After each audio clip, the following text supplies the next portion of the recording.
കഴിഞ്ഞ ദിവസം 1,00,000 തവണ സൂറത്തുൽ ഇഖ്ലാസ് പാരായണം ചെയ്ത് നമ്മുടെ സ്വന്തത്തിന് വേണ്ടിയോ വേണ്ടപ്പെട്ടവർക്ക് വേണ്ടിയോ പ്രത്യേകമായിട്ട് ഹദിയ ചെയ്താൽ സ്വർഗപ്രവേശം സാധ്യമാകുന്ന അത്ഭുതകരമായൊരു അമലാണ്. വലിയ പ്രതിഫലം ലഭിക്കാൻ അത് കാരണമാകുമെന്നൊക്കെ പറഞ്ഞിട്ടുണ്ടായിരുന്നു.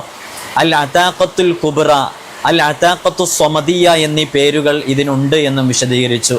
ഇതുപോലെ മറ്റേതെങ്കിലും അമലുകൾ നിങ്ങളുടെ അറിവിലുണ്ടോ എന്ന് ചോദിച്ചപ്പോൾ ഒരുപാട് ആളുകൾ കോമന്റ് സെഷനിൽ നിരവധി അമലുകൾ എഴുതി അറിയിക്കുകയുണ്ടായി. അതിൽപ്പെട്ട ഒന്നായിരുന്നു 70,000 തവണ തഹ്ലീൽ ലാ ഇലാഹ ഇല്ലല്ലാഹ് എന്ന് ചൊല്ലുക എന്നുള്ളത്. ഇത് നമ്മുടെ സ്വർഗപ്രവേശം സാധ്യമാകുന്ന അത്ഭുതകരമായൊരു അമൽ തന്നെയാണ്. പഴയകാലം മുതലേ മരണപ്പെട്ടവർക്ക് വേണ്ടി പ്രത്യേകമായിട്ട് 70,000 തഹ്ലീൽ ചൊല്ലാൻ വേണ്ടി നമുക്ക് ഒരുമിച്ച് കൂടാറുമുണ്ട്. ഇതിന് അൽ അതാഖത്തു സുഗ്റ എന്ന പേരുണ്ട്. മഹാനരായ അല്ലാമ അബ്ദുൽ ഹമീദ് അശ്ശർവാനി റഹ്മത്തുള്ളാഹി അലൈഹി അവിടുത്തെ ഹാഷിയത്തു ഷർവാനിയിലും മിഷ്കാത്തിനെ വിശദീകരിച്ച മഹാനരായ മുല്ല അലിയുൽ ഖാരി റഹ്മത്തുള്ളാഹി അലൈഹി മിർഖാത്തുൽ മഫാത്തിഹിലും ഇത് വിശദീകരിച്ചിട്ടുണ്ട്. വേറെയും ഒരുപാട് കിതാബുകളിൽ ഈ വിഷയം കാണാവുന്നതുമാണ്.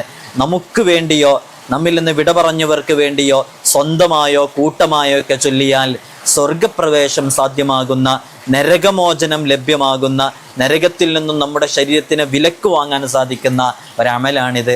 അള്ളാഹു നമുക്കൊക്കെ ജീവിതകാലത്ത് തന്നെ ഇത് ചെയ്യാനും മറ്റുള്ളവർക്ക് വേണ്ടി ചെയ്തു കൊടുക്കാനുമുള്ള തൗഫീഖ് നൽകി അനുഗ്രഹിക്കുമാറാകട്ടെ.